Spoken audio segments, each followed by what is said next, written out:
Ay, nako. Kakagaling ko lang sa tech rehearsals namin sa kabila, sa Soler. Because I'm staying here sa Seda Fruities North. So, this is the only time na magre-record ako. Ito yung huli na itsura bago yung haircut transformation ko. So, maglulugay lang tayo for this video. Ah!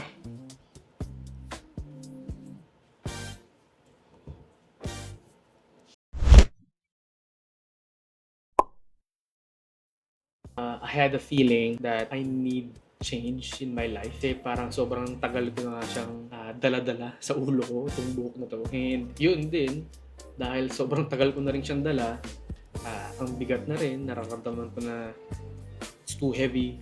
Diba? Tapos, hindi ka na mag-iisip ng, pangit yung buhok ko. Ayun, diba? Sabi nga nila, no bad hair day. Parang ganun. So, yung iniwasan ko na lang din. And so many things happen in 2025. And gusto ko lang din siyang iiwan this year. Ayoko siya dalhin for next year. So, this move is like to show na iiwan ko lang din talaga yung mga nangyari in the past. It's more of an experimentation, laziness, and also yung loyalty. Because naging loyal ako sa barber ko for quite some time. Tapos, na umalis siya dun sa barbershop. And then,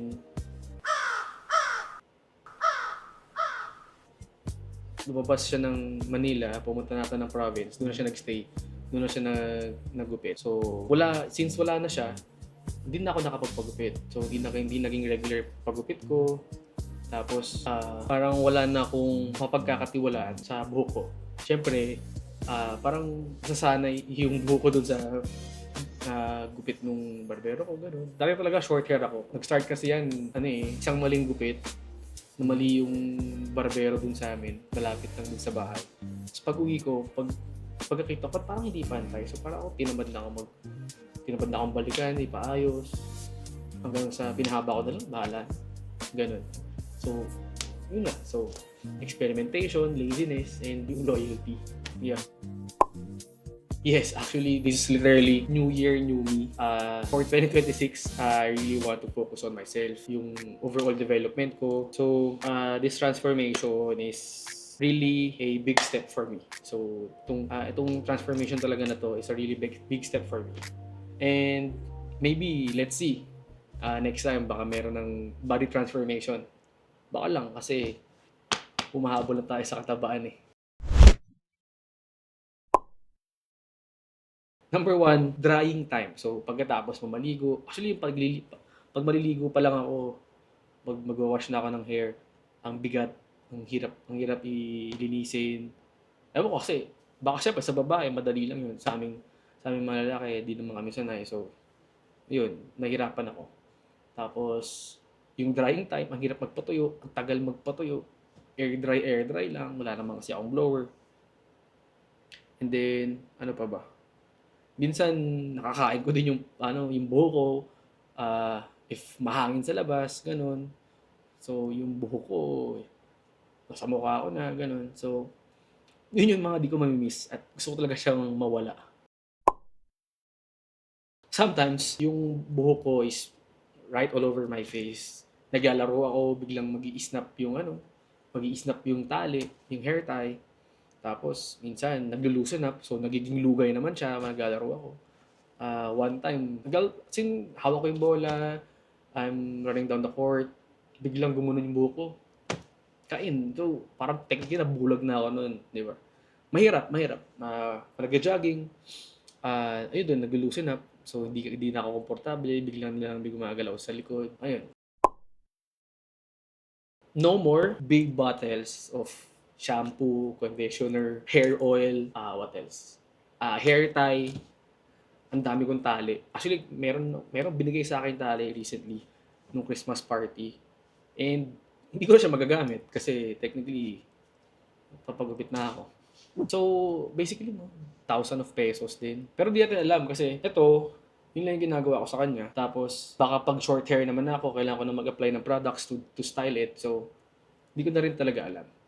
Sa tingin ko, couple of thousands lang. I think they're going to be supportive. I think they're going to be happy. Especially yung family ko. Sila mami, gano'n, sila daddy. Because I've been rocking this hair for almost 10 years. So, technically, sawa na sila sa mukhang to, sa itsura na to. Di ba? So, no more hair dun sa mga drains, sa CR. Kasi, grabe rin yung hair fall, gano'n. So, pag mabigat na, no more borrowing of hair ties. Kasi lagi ako nangihiram kay mami ng tali. So, parang gano'n pag short hair na ako. Then, as to my girlfriend, I think she will be happy.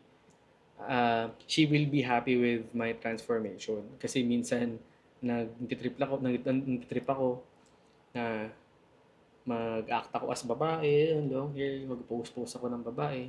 Parang ganon. So, I will look more masculine, siguro. Yes, I'm quite nervous. Some of my new friends and new colleagues, kilala ako as, long hair. So, maninibago rin sila. Pero, I'm looking forward naman dun sa magiging reaction nila sa gulat na makukuha ko sa kanila. Okay naman yun. I'm nervous, but okay naman ako. So, I'm looking forward to their reaction after the haircut. So, yung girlfriend ko, sila mami, yung mga office mates, friends. Kasi this time of the year, maraming gatherings eh. So, magugulat talaga sila. Uy, si Rich, short hair na. Ganun. Trip na naman. So, kaya ako ginagawa to, since nakikita nyo, long hair pa ako right now. After nung video na to, papagupit na ako. Actually, ngayon na eh. Iiwan ko na kayo dyan. Bye.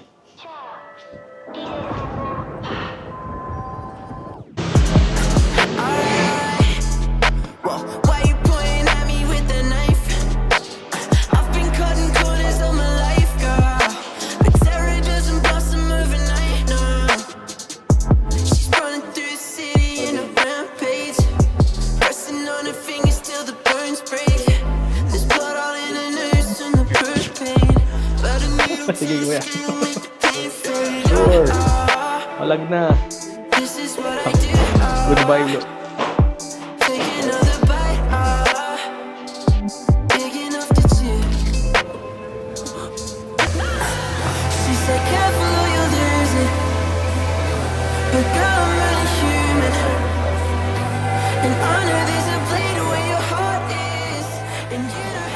So, pabalik tayo ng hotel ngayon. So ngayon, si Andre na lang yung unang makakita ng reveal. Actual reveal ng buhok. Just so. Hi!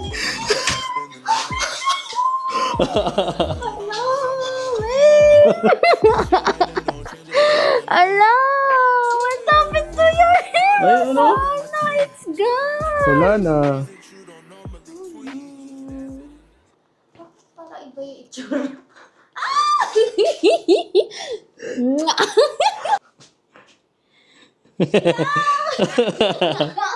Oh my God! Hello! Hello!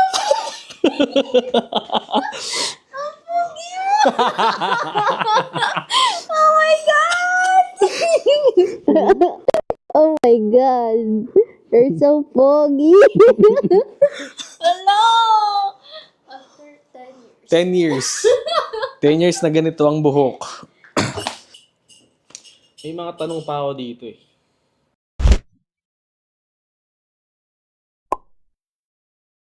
Napakagaan, napakalamig. Ang lamig. Mukha na naman akong ano, babe. Mukha na naman akong tomboy. Every time na magpapagupit ako from long hair, very long hair to short hair, nagmamukha akong tomboy. And ito na naman, papunta na ako dito sa may hotel. Ang lamig sa batok. Ang gaan-gaan. Di ba? Di siya ganun kahangin pero naramdaman ko naman yung breeze. Parang kinakalabit-kalabit. Ano ba to? Clean. Kasi miss kita eh. Nilinis na rin ni kuya eh. Isa pa, pwede pa kung isa pang word. Pogi. Kung, halika rito. Kung ikaw ang tatanungin, ano daw ang one word that would best describe this haircut?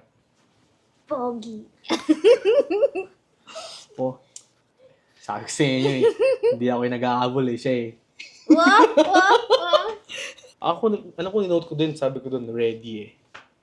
Kasi I think ready na to for 2026. New year, new me. Literal. Grabe. Pero okay. Thank you kay Kuya Archie. Kuya Archie ng Bruno's Barbers sa Vertis North. Binago niya yung buhay ko. At tinan mo siya. Pogi daw. Ha? Thank you, Kuya Archie. Sana makita mo yung vlog ko. Ano pa ba? Let me know in the comments kung nagkamali ba ako sa pagpapagupit nung 10-year na buhok. Or mas okay to. Kung mas pogi nga ba. Let me know in the comments. If you like this transformation, just hit like and subscribe. Ginamit ko na yung word na yun. Panis. Ginamit ko na. Tapos let's see kung after ng transformation na to, is meron pang body transformation. Let's go!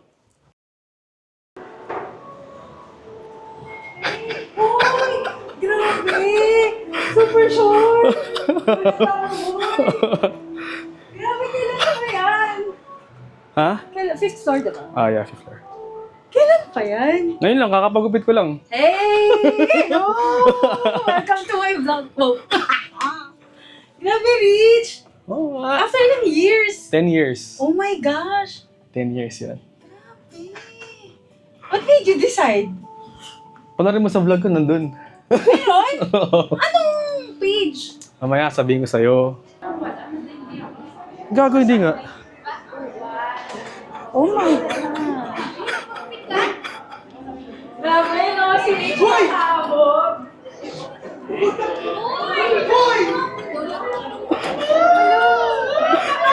Hoy, bakit? Bakit? Ha? Gago.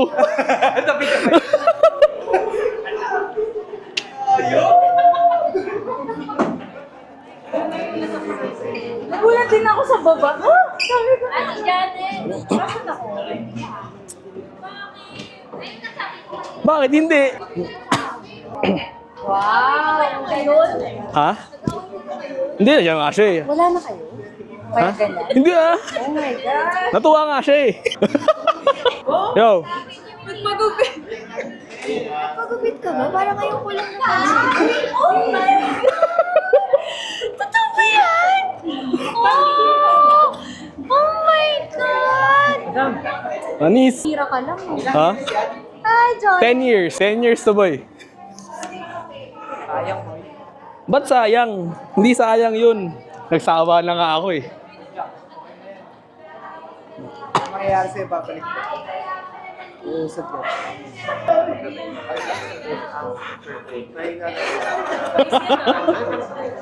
Grabe! Ang ina.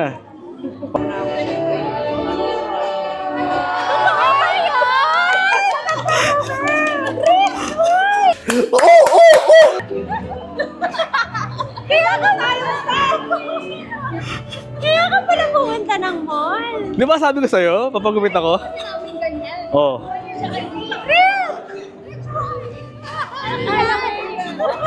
Oh my God! Wala ka nang igaganon! Ano ba yan? Hindi ko akalain. Nandito ka lang kanina, sumasayaw ka lang na mahaba pa yun. Kaya ako nagmamadali. Bagong buhay na ako, boy. Ganyan ang buhok. Pa? Ganyan ang buhok ko dati. Pa? Ha? Ikaw pa talaga Nasaan yan? yung ano? Nasaan yung Orange yan. pinagupitan mo? Nandun sa akin. Nasa akin. Ano gagawin mo? Donate. Isipan mo, ba't ka nagpagupit? Sa vlog ko eh. Kaya, Nasa, panoorin nyo.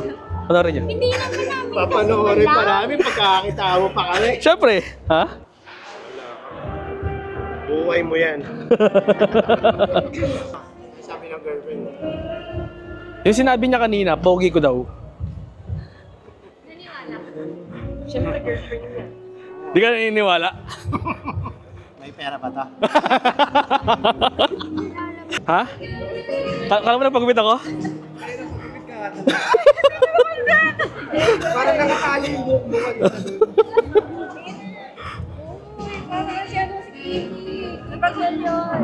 Oo nga! Bakit? Rich, bakit? Nasa vlog. Kayo nag-broken-hearted ka ba? Masaya nga siya eh. Sabi niya nga, pogi ko daw eh. May iba akong tinanong kanina eh. Wag yan, wag yan. Wag yan, wag yan.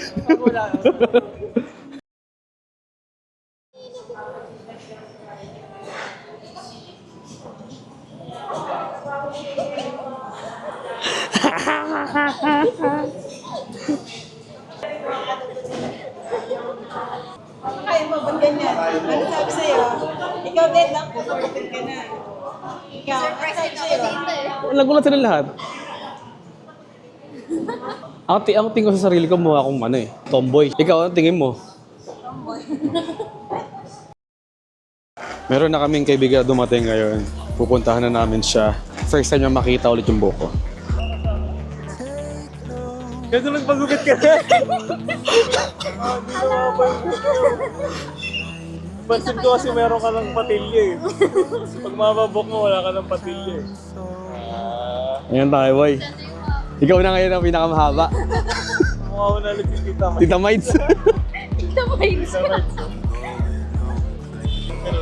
Nakita niyo na ba yan? Yung yan? Hindi pa. Hindi niyo na ba? May nakikita ka ba?